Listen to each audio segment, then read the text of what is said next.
Emma, Hi. you're already laughing. Yeah. Welcome to Tasty Humans. For everybody watching, introduce yourself fully, who you are and what you do. Yeah, so thank you. My name is Emma Jordaan, and I own Infinite Consulting, which is a training consultancy here in Dubai that specialises in cultural intelligence. Now, I am going to just put a small disclaimer down and say if I do say anything during this conversation that causes any discomfort to anybody, I am sorry because I don't know. And I do think this is a really important topic, especially in the workplace, especially in Dubai, that needs to be spoken about more. And I definitely do need to be educated on this. So I'm happy to do it on camera, live on camera in an unedited, unscripted format. So I'm digging myself a hole, possibly. But before that, so how did you get into this topic, and how did you end up where you've ended up right now? Okay. Yeah, so I've been a learning and development professional for probably about 20 years of my career. And that career span originally from the UK, where I'm from, but then across into continental Europe, and then later when I arrived here in Dubai, where I've had lots of obviously exposure to different cultures, working on different projects in different places around the world, and it gave me great insight into realising I just don't understand enough about different cultures, and recognising the fact that people do things in quite different ways from one another. And so then 2 years ago, I decided that I wanted to set up my own business, and I thought that kind of trying to teach people in the education, in the corporate space about cultural intelligence was a necessity really for somewhere like here in Dubai, where we are so multicultural. Mm-hmm. And there's so many examples of people not doing it, working together multiculturally very well, that I figured it was something we definitely needed in this region. So how do you describe cultural intelligence? So cultural intelligence is the ability to work and relate effectively with people from different cultures. Okay. My first question would be then, how do you structure this? How do you pitch it as a company? How do we pitch it to corporates? How do you pitch it to corporates? So I think most of the time when there's cultural clashes, most people don't necessarily recognise that that's what it is. And so, I try to use examples that I know, the decision makers might have come across in their organisation. So I might say, do you have a situation where the team say yes, and then later you realise they meant no? Or do you have a situation where you feel like your team don't contribute towards a conversation in a meeting room?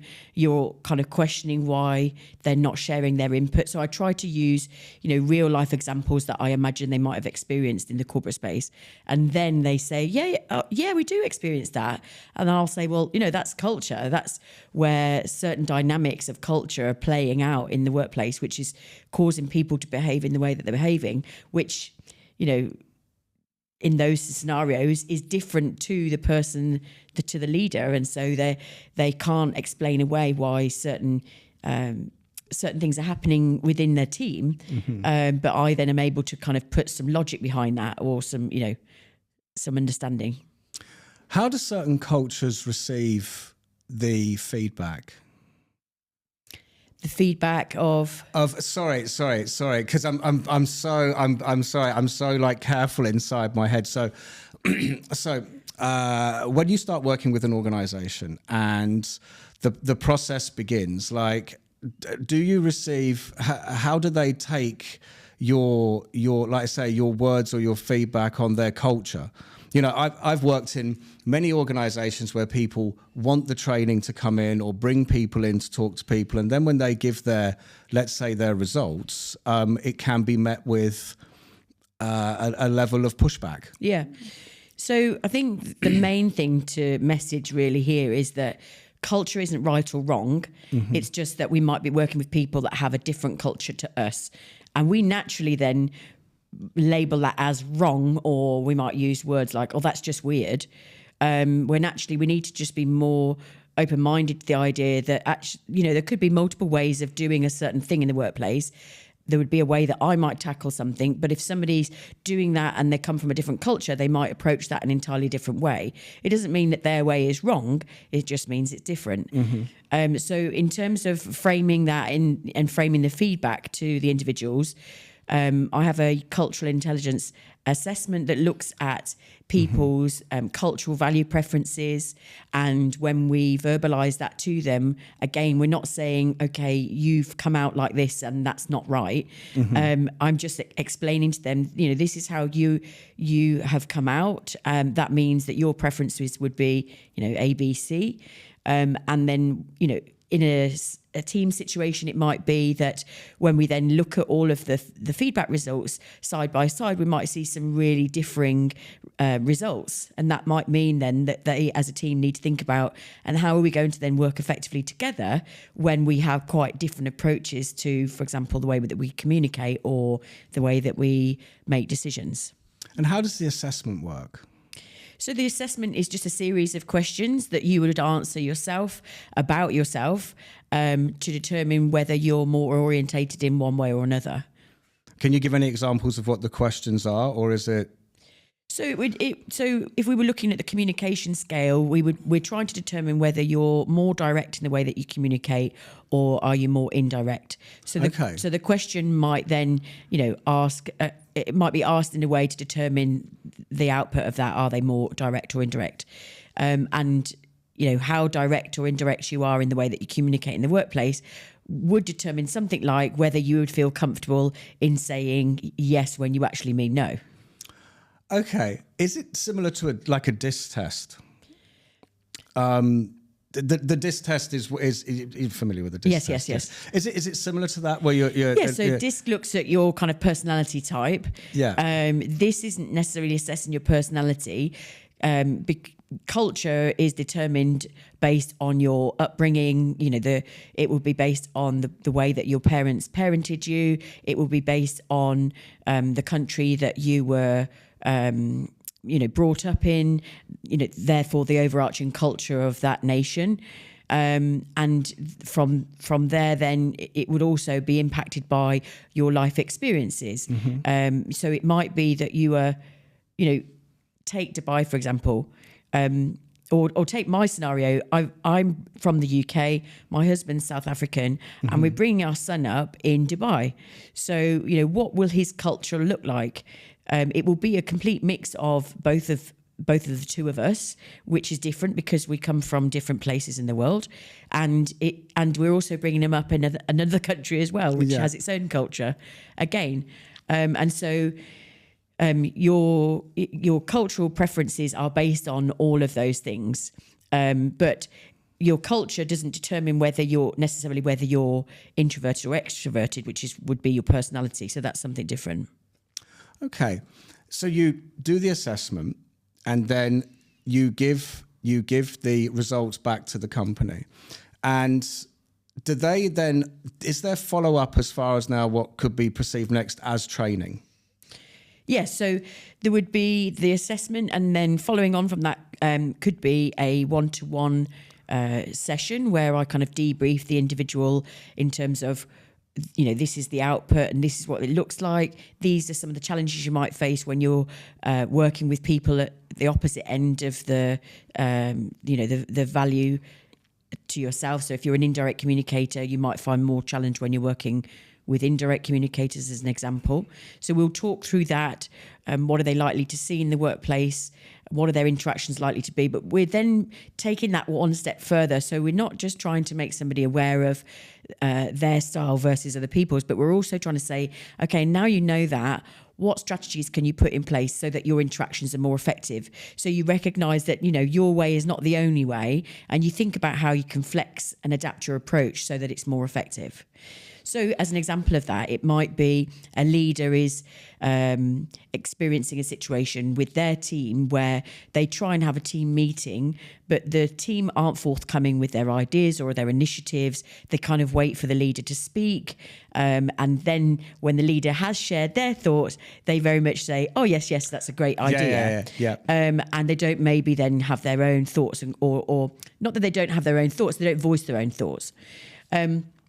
So that might be the situation. So I would then be able to explain to the leader, well, this is the why that's happening. You perhaps come from a much flatter culture where in a team meeting, you feel that you've got the freedom and that your team have the freedom to share their input and ideas. It's okay to collaborate around the table. Yes, the boss is going to be the one that makes the final decision, but we all have the freedom to speak up. But your team, by the sounds of it, are maybe from a more hierarchical culture where they don't feel the freedom to maybe speak up. As far as they're concerned, what the boss says goes. So they're waiting for you to basically share in that meeting, this is what I want you to do. This is my expectations of you. This is how I want you to do it. Off you go. So once the leader then has a better understanding of that, when they're going into a meeting situation, they're no longer just thinking about the agenda of what do I want to discuss in this meeting, but the strategies, the CQ or cultural intelligence strategies that they're going to put in place would look like, and who's going to be in that room? How are they likely to interact based on their cultural value preferences? Mm-hmm. And now I know, okay, I'm probably going to be walking into a room where people don't feel like they have the freedom to speak up. What am I going to do to overcome that? So that we're not just sat there all looking at each other, wondering when is anyone going to say anything. So that could look like, for a leader, that could look like taking your team on a journey in terms of what your expectations are of them, making a psychologically safe space for them to feel like they've got the freedom to speak up. It could be the first phases of that could be, you're going to ask a question to the group and you're going to enable them to respond to that question anonymously.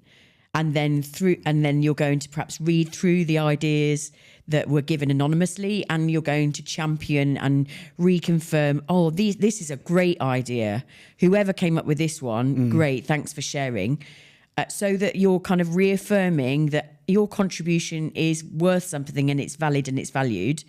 And as you start to do that, then the team will hopefully then start to say, oh, okay, I actually do have the freedom to speak up.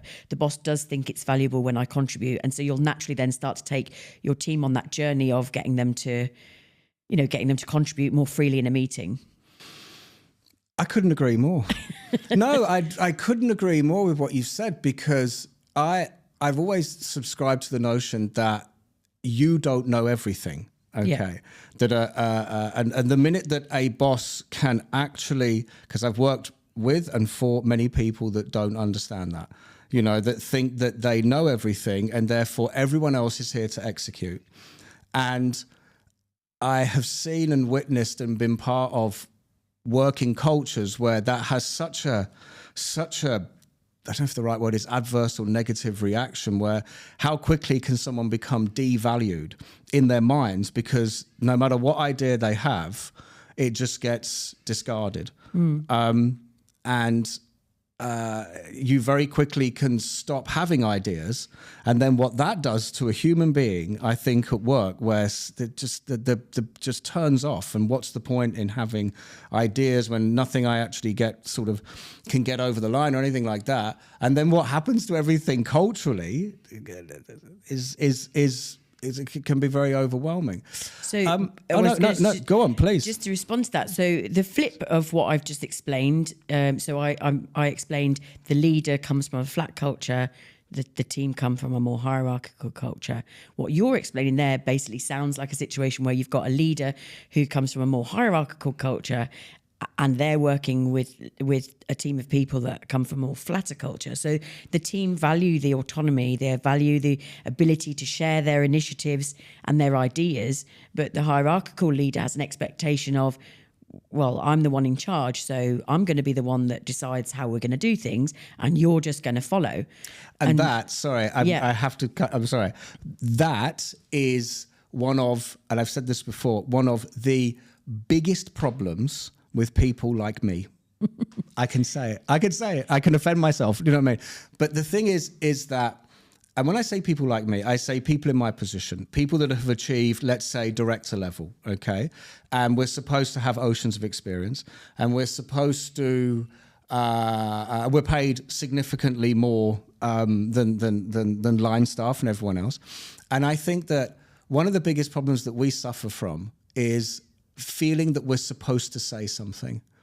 Where you're sitting in a room, you're sitting in a meeting, you know, it's a high pressure situation, or you're talking about marketing or food. Like, I don't know anything about food. I work in food and beverage. I know nothing about the F, you know. I'm happy to say it. I was never a chef and everything. And what I do need to do is recognize that I need people that do know about it. And I need to say, tell me what to do, tell us what to do, and then let them do it.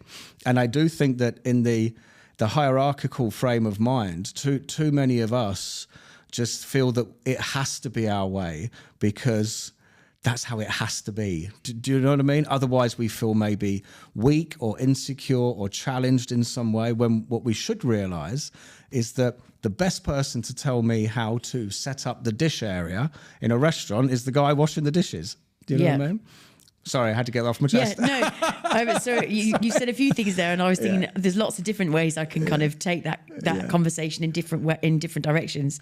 I think, you know, directors are there to deliver the strategy or invent the strategy, if you like. It's the people on the ground that should be the ones that are doing the doing. It's okay if, as the senior person, if you don't know as much about the daily responsibilities that are going on, you know, in the kitchen or in the restaurant, if we talk about your trade, it's okay if you don't know all of that, because, you know, that isn't necessarily your role and responsibility to know the kind of ins and outs. That's why you've paid people to be there to do those jobs. Your job is to kind of develop the strategy. But I was thinking also though about where we have a situation where you have got a team who come from a hierarchical culture. You know, they value a hierarchical manager though. So where you're saying, oh, you know, sometimes you just need to let the team get on with it. Yes, you do. But if your team are hierarchical, there's still some level of expectation that they have of you, that you're going to kind of dictate to some degree how you want that done. And if you kind of take that flatter leader approach and say, what does everybody else think?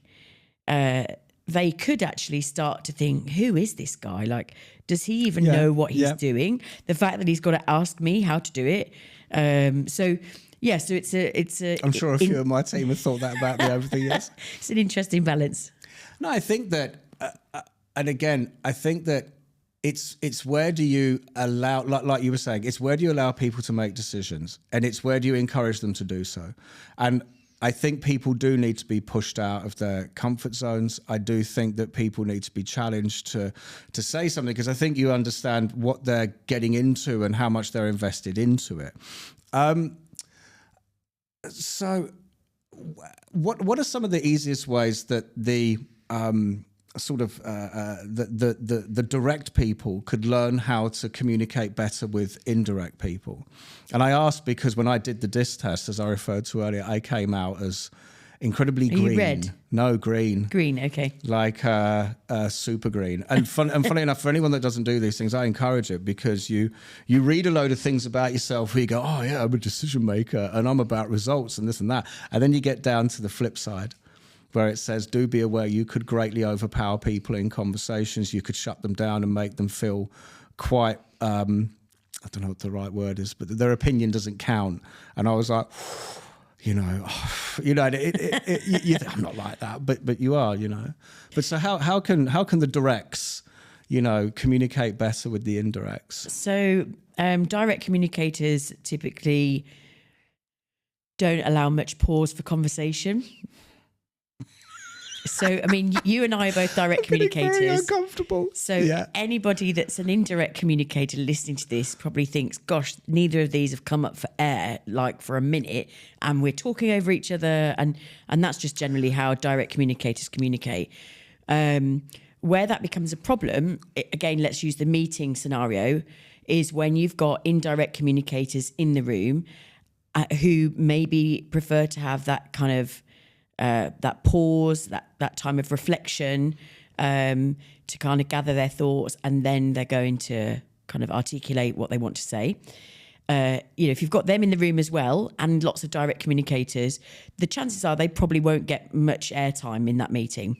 Mm-hmm. And again, if you've got a leader who isn't familiar with that kind of direct, indirect dynamic, they might look at that person and think, oh, they just never communicate, or they never contribute in the meetings. Mm-hmm. They never have anything to say. And potentially sometimes in the leader's eyes, that could be detrimental. They might perceive that individual as just never having any contribution. I don't know why they're in our team. They just never add any value. And it's not because they don't have any value to bring. It's just they've never had any airtime in the meetings to actually share their input. And they're not going to say to the direct communicator, could you just shut your face a minute while I have a chance to speak, please? Because again, that would be too direct for them. Yes. Yeah. So they will just wait until they have, an opportunity to speak, and that opportunity may never arise. You're going to pause for a minute. I feel very exposed. No, but you are 100% correct. So would a good thing that a direct leader do would be to schedule a meeting and ask everyone else to speak first? Is that something that you think would work? Coming from a cultural intelligence perspective, like you do have very multicultural teams in Dubai. I won't mention any nationalities. If you work in my industry, if you work in the hotel industry or the F&B industry, and anybody in that industry, we all know what we're talking about. But would it be easier, instead of trying to go in and tell everyone, to sit and say, what does everyone else think first? So again, it depends where the cultural background of the people that you're going to be addressing, whether they feel that they have the freedom to share their thoughts and ideas. So back to, if they come from a hierarchical culture, are they likely to share their... You hear a lot in Dubai, people say things like, oh, they just don't have any initiative. And I think, no, or no common sense. They might say they've got no common sense. And I would like to say, I think, people do have common sense, and they do have the ability, to use their initiative and come up with their own thoughts and ideas about how something should happen. Whether they'll choose to implement that is something different, because if it's outside of the realm of what they've been told to do and been asked to do, then even if there's another way of doing something, they won't necessarily choose to do that because it steps outside the boundaries of what they've been told. Do you think that there are too many outside influences when it comes to having ideas? What I mean by that is, I've recently mentioned this myself in other platforms, which is you can listen to your boss, you can go for training, you can get embedded into a culture, and then you can take your lunch break and go on YouTube and watch numerous different videos of other leaders in other areas, in other sectors, saying some wonderful sound bites about how things should happen. Yeah. And then you look at your own culture inside your own, where you work, and you think they're not doing it right, So a large proportion of the kind of leadership training that exists in the world comes from a specific demographic of cultures. Mm-hmm. And so what we've then got is a message of this is how things should be done, but actually it's not necessarily how things should be done in a large proportion of the world. It's just that's the kind of training that's had the biggest voice, if you like. And so there's lots of leadership training that's happening around the world, saying, this is how leaders should lead. And yet, actually, that is only what works well in one area of the world, one or two areas of the world. Because I do think that the workplace at the moment, I think, especially my industry, is definitely suffering from high turnover, which is attributed, I think, to many different factors, money, management. You know, people do say the number one reason why people leave their jobs is management over money and what they're learning. But it's this. I wonder whether everyone thinks the grass is greener on the other side, and that 6 months is a long time to be in the workplace. Sorry, that was just me sort of going on a little bit about turnover there. But so, okay, coming back to cultural intelligence and what you do specifically, I did want to touch on unconscious bias, which is something that myself has heard a lot of, but doesn't, I'll be honest, I get it, but I don't know if I truly understand how it can affect my day-to-day operation, the way I work. Okay. You know, would you care to break that down a little more? So unconscious bias is just the biases that we don't necessarily realise exist. And they come from, you know, again, things like our upbringing. If your parents have instilled in you that, you know, these people from this country, as an example, are this way, then that might be an underlying tone that kind of sits in your mind when you're thinking about that particular demographic of people. So what does that look like in terms of the way that we work in the workplace? Some of the bias that you might have might be that you know, say if you were looking at somebody's CV, and you might go, oh, they went to the same university I went to.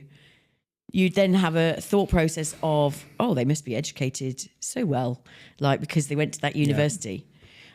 Or you might have somebody with a really long name that doesn't sound like a name that you would be familiar with. And you're maybe looking at that thinking, I don't even know how to pronounce that name. And you're then thinking, oh, like, I'm not sure about this person. It's those sort of feelings or thoughts that you might have, that then determine, you know, whether you're going to choose to, do you want to interview that person or do you not want to interview that person? And that's why, for example, in the hiring space, talent acquisition professionals are starting to look at things like, you know, stripping out lots of sensitive data, if you like, in terms of the CV, like what's the person's name, what's the picture look like, what's their education. It's just giving a very high level of what has the person done, how, you know, what have they got the skill set required for this next role that they're applying for, and therefore are they somebody that we should be interviewing? Because ultimately you've got a situation where hiring managers are then, looking at these CVs and having an opinion of somebody and their capability based on just things like what their name is or what do they look like or... Correct, definitely. Yeah. Definitely in the world of CVs, I've often thought that, you know, your CV is you writing the best things about you in the best way it sounds, and you have to go to an interview and actually sort of say that in the best way possible. But I think it's important in the interview process to ask a lot of personal questions and find out who the person is. Yeah. But I would possibly counter that in a way where when you actually recruit people and you have had years and years of being a manager, managing people, there are certain behaviors over time that I do think contribute heavily towards an unconscious bias, where you do see. And okay, I'm going to give a good. Do you want me to make it easier for you? Yes. No, because go on. I want to make a point. So you might get to a stage where you say, right, I know that this particular nationality perform in this way typically in the restaurant, and so therefore when I want to recruit people again, I'm perhaps likely to want to hire that particular nationality because I know that they're going to do the service that we want them to do in the ABC way. But I think that the issue with that is assuming that every single person from that nationality, behaves in the same way and has had the same life experiences. You know, you could have somebody that's educated in their home country, or you could have had somebody that's educated in another country, and that's going to then entirely differ the way that they, perform in the workplace, for example. But you've also then got that opinion on who I hire and who's going to do the best job is based on my perception of, what does good customer service look like? Yeah. And good customer service across like the world is perceived in entirely different ways by different people. So in one nation, good customer service could look one way, in another nation it could look another. And especially somewhere like Dubai, a restaurant is likely to be catering to like all different nationalities because we've got so many here that the hiring manager's preference of the way something should be done might not necessarily be the preference of the client that's about to walk into the restaurant. 100%. 100%. And this is something I've tried to tackle in a recent job, based around the fact that we want the floor staff and the serving staff to almost perform, but I question whether they understand from where they come from and where they grew up, that do they actually understand in their core what that means. Now, I come from the UK. I went to my first restaurant, must have been 8 years old, something like this, and then gone on to numerous restaurants. And as a teenager, gone into bars and pubs and everything like this. And, and I say these things openly. I say them at work, which is you only know how to give good service if you've received it. So when I was a bartender, you knew what bartenders you wanted to be like because I was a bartender in the West End of London. And some guys were hilarious and flaring and big crowd entertainers. And you went to work thinking, I want to do that, And I think that what there needs to be a lot more of here in Dubai is the actual education to people in the restaurant trade that come from certain cultures as to what all of it actually means. Why do you introduce yourself? Why should you tell somebody their name? And I don't believe that there's enough attention paid to that. The point I was going to make earlier, which might be a bit racy, but I'm going to talk about my own nation, our nation of people. You know what I mean? Okay, so if I offend myself, don't bring me into this. I don't know what you're going to say. No. I'm not bringing you into this. No, 100%. I'm not bringing you into it. But we're both from the UK. So the thing is, in the early 90s, the being a waiter or a bartender was not a career. Right. It was not a career. Like you were supposed to go on to university and do all kinds of stuff, but you didn't. Being a chef was a career, but being a waiter or working in a pub was not something you said as a 15-year-old. I want to do that. You know what I mean? Now, over my time in the business, which started in 1995 until 2015, one of the toughest cultures or nationalities to recruit and manage were the English, because I always got the sense that they didn't think it was a career move for them, so they were always doing it to facilitate something else. Whether it was going through university, or especially in the West End of London, a lot of actors and people like this. And so what you get as a manager who's passionate about it is you're not getting that from the team, because they don't, I don't want to say care, but they don't. It's just a stopgap job, isn't it? Until they get to where they want to get to. Yes, it's a stopgap job. Whereas if you take somewhere like the United States, where it is a career, and it can go on to be, something you could be a bartender for life in America, and it's not, it's deemed as a proper career, you get a different reaction from that sort of culture and demographic to hire. So there is a question.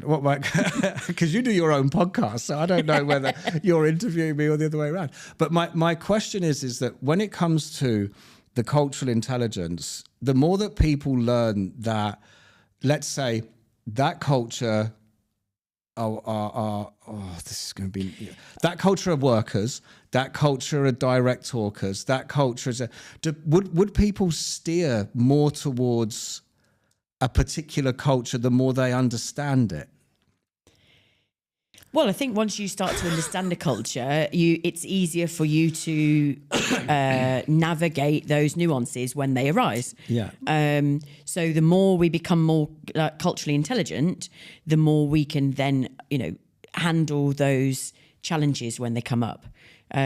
So once you've maybe become more accustomed to a certain nationality, it might be easier for you to hire them because you know in your mind how they're going to work in the workplace. I think what we often forget though is that, you know, when people are bringing in employees from different countries into Dubai, and then they want to pay like a very low salary, then you will get somebody that's willing to work for that low salary. If you're paying a much higher salary, you will get somebody that's willing to work for that salary. But with that comes, you know, a different social economic status. You'll have somebody which has, you know, a much higher level of education. So you're talking about your point where you're having an expectation on the staff to understand how you want them to perform, if you like, for when the client comes into the restaurant, but then recognizing that they've maybe never had any life experience of eating in a restaurant.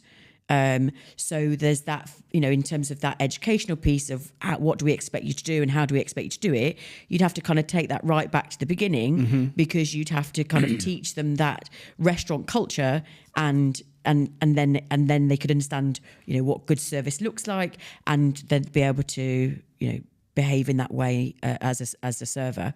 But if you've got somebody that's that perhaps has come from a much higher position, if you like, in terms of social economic status, the likelihood is they will have had, you know, restaurant experience. They would have had the expendable cash to be able to go to restaurants. They would understand. They would have had life experience of what like a restaurant service looks like. And so then when you're explaining to them, this is what we expect of you, this is how we want you to serve people, you wouldn't be starting from scratch, because they've personally experienced that. So, and I think that is often what's forgotten in this region.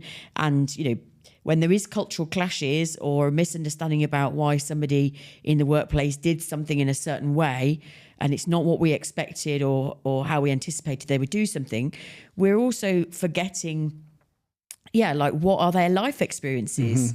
We're, you know, if we're employing somebody that for a basic salary, then, you know, what exposure have they had to certain, certain workplaces?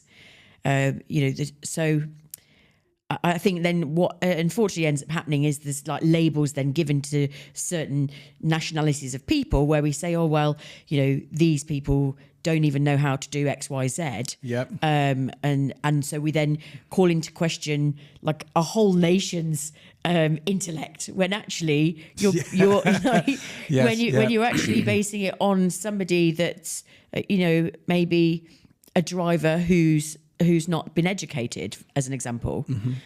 Not everybody from that nation would be uneducated, and so I think there's some really bad stereotypes that exist in this region in terms of, you know, these nationalities are like this, these nationalities are like that, when we're not factoring in.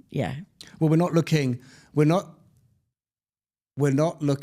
Not we.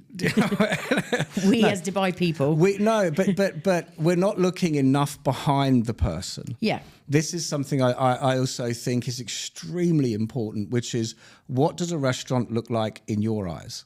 You know, I found this out firsthand where, you know, company I work for, we took all our trainers to a couple of Dubai's leading restaurants, and they said, thank you, this is the first time we've ever been to a restaurant. Yeah. And it's not chucking shade at a company or anything like that. It was a brilliant idea. It was a brilliant thing to do, because you understood that possibly the most consistent restaurant experience that many hotel staff actually have is the staff canteen. Yeah. And people might find that hard to accept, but then I would possibly challenge people to say, well, you know, don't expect cultures to perform how you want them to perform without actually understanding, like you've just mentioned as well, what's it like to live in their shoes. Yeah. You know, I think that's massive. can you believe that nearly 40 minutes has gone by? Wow. Out of a 50-minute recording. I mean, that has just absolutely flown. So look, I wanted to shift away from that. And I do want to say, first of all, you do your own podcast. Yes. You do. And With you do Sarah it with Brooks. Sarah. Yeah. Sarah Brooks, who's been on Tasty Humans herself. I wanted to ask, how are you finding the experience? Because I think you're one of the first podcasters I've had on my podcast, you know. So what most people maybe don't know is that Sarah and I did an episode and it never got aired. Okay. Because we were like bouncing all over the place in our conversation, and actually what that did though was help us to understand what we thought good looked like and what kind of prep we needed to do for the next one. And so it's been interesting. I think we've now got to a point where so you don't do anything scripted. Ours aren't scripted, but we definitely have, Obviously. we definitely have an intention of, this is the specific topic and these are the things that we want to make sure we cover during the session. But we do that in a very conversational way rather than, trying to make it too scripted. But yeah, the first one was terrible. But what I would say is, to people that are thinking about it, just give it a go, because if you don't try it, you're never going to get it perfected. It's only over doing them over and over where you actually then start to realise what works well, what doesn't work so well, how you should behave. You also have to get over, what do I look like on camera? Because 100%. yeah, because you'll hate it when you first see it. Yeah. You're like, do I really look like that? Yes, you do. It's your telephone voice Yeah. over and over again. Yeah. Yeah. So yeah, no, we're How really many loving it. episodes have you done? Sorry. So we've done 6 so far that are live, and we've got 3 in the bag at the moment, and those 3 feature some guest speakers as well. That's the first time we've had guests on the show, so they will be kind of going out over the summer. How have you found having guests? Nightmare, isn't it? Sorry.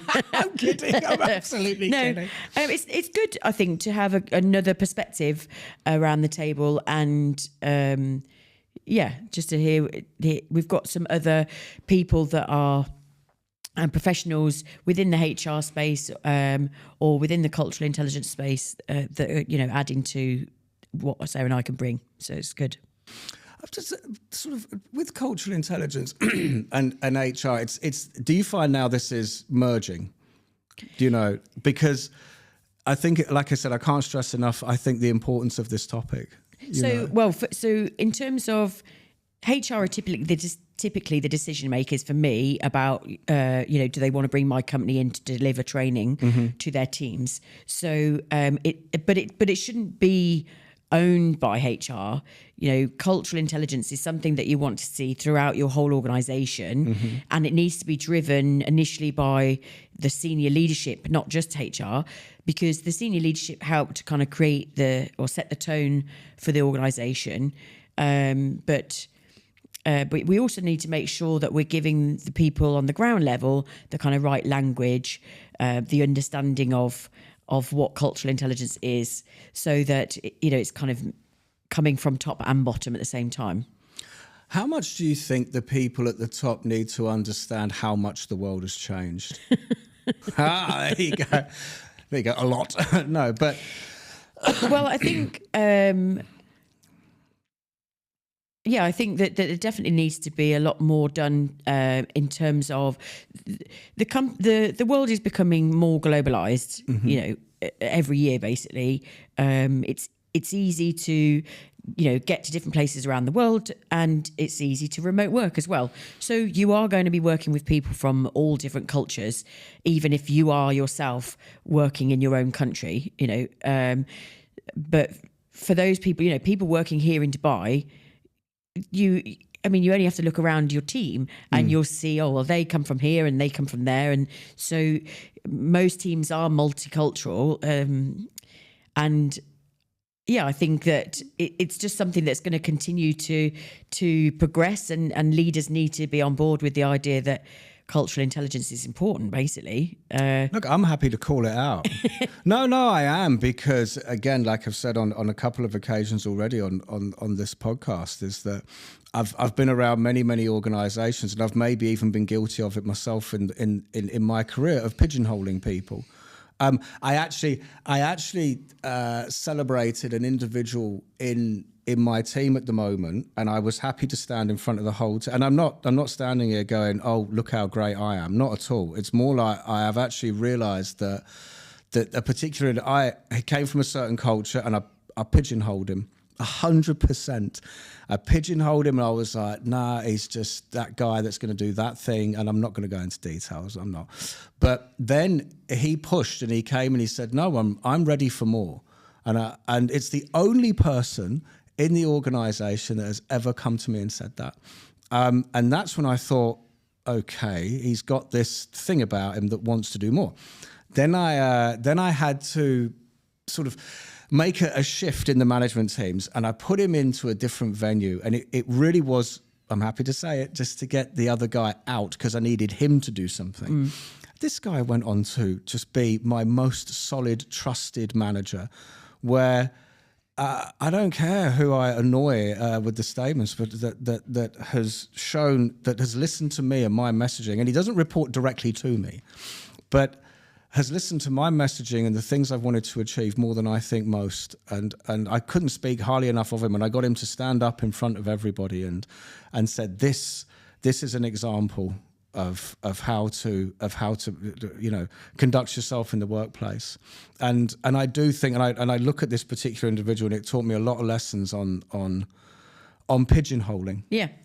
There is a lot of stereotyping that happens in the region. And I think we just need to look beyond someone's nationality or their race, and recognise that, as you said earlier, there's the person behind what you're outwardly maybe seeing, and recognise that the sooner you start to understand that other person's cultural values, the sooner you'll be able to adapt your approach so that you connect better, and recognise that it's not because they're unintelligent or that they're that there's a personality clash between you, that actually there's just an underlying cultural difference between you, and then once you understand that, okay, well, now we know that, how are we going to work better together? And that's kind of what the training does that we cover. It helps people develop those strategies.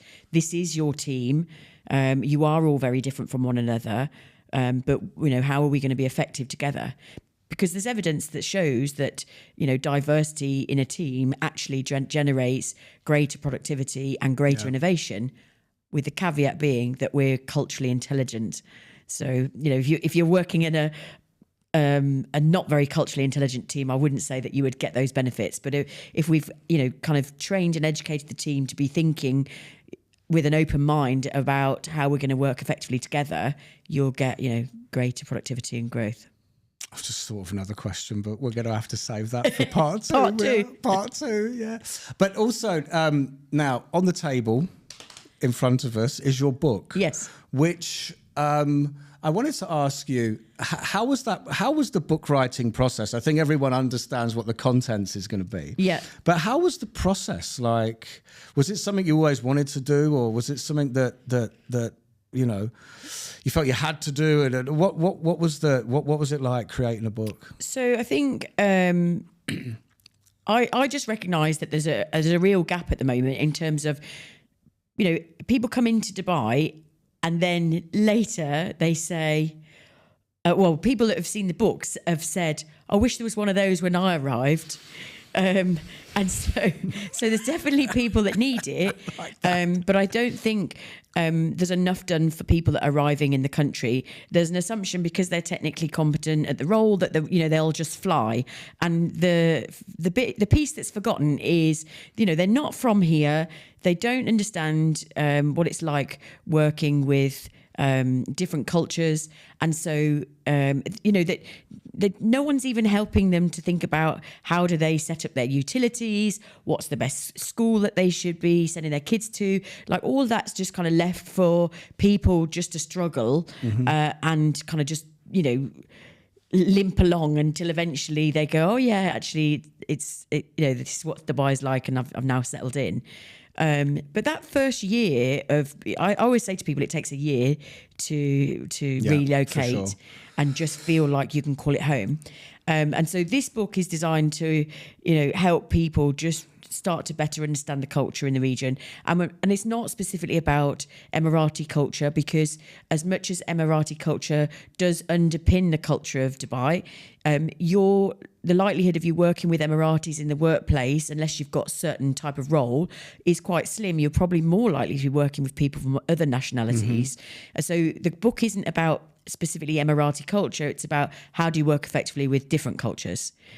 Yeah, I mean, when you first come into Dubai, there's a lot of fantastic Emirati, I don't want to call it training, but exposure, where you do learn very quickly the acceptable rules, which is great. And and I'm not just saying that. I'm happy to say this as well.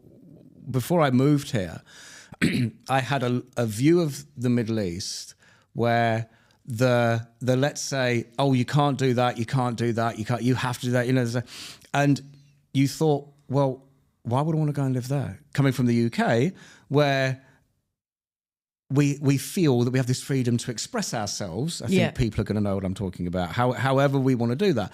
Then you actually come and live here within this framework, and you think that everywhere should be like this. Yeah. Because the things that you were told are really, really bad are actually really bad when you see it from a different perspective. When I live in Dubai and I look back at the UK now, I think of it the other way.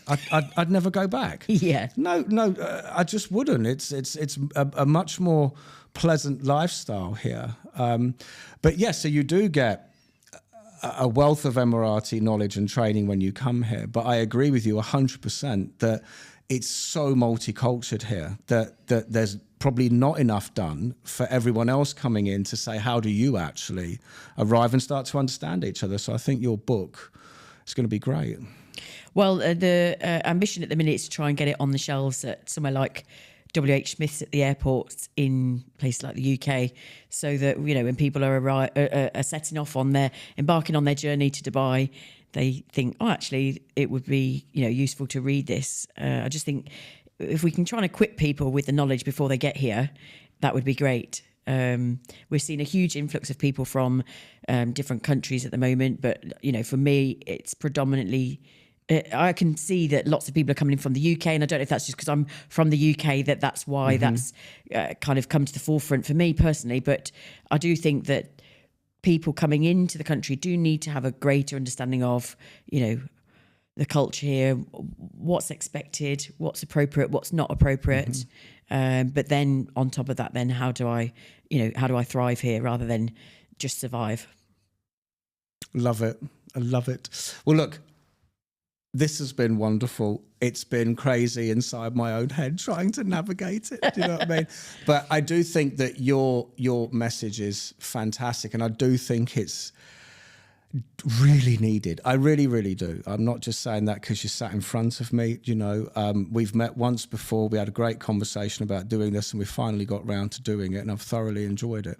Thank you. And as I ask everybody, is there one last thing you want to say? You can say it directly to the camera if you want, or you can just say it however you want. But the final thing you'd want everyone to take away from you about this topic. Just to recognise the importance of cultural intelligence. It's not going away. The idea of working with people from different cultures isn't going to change.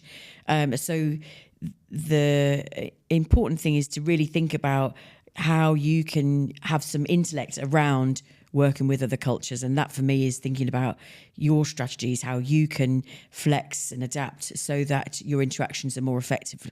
That means that they're more effective for the other, but also for you. And the other thing is, typically we would say the person that does the most flexing would be the person with the most power in the situation. So it might be you as the leader. It might be you because you're the guy in the situation. It might look different in different situations, but it's the person with the most power. Emma, thank you so much for doing this. Thank you for having me. I hope you enjoyed it as much as I did. Yes, thanks. And we'll get you back for part 2 when we can talk about you being a rep in Ibiza. Thank you so much. All right.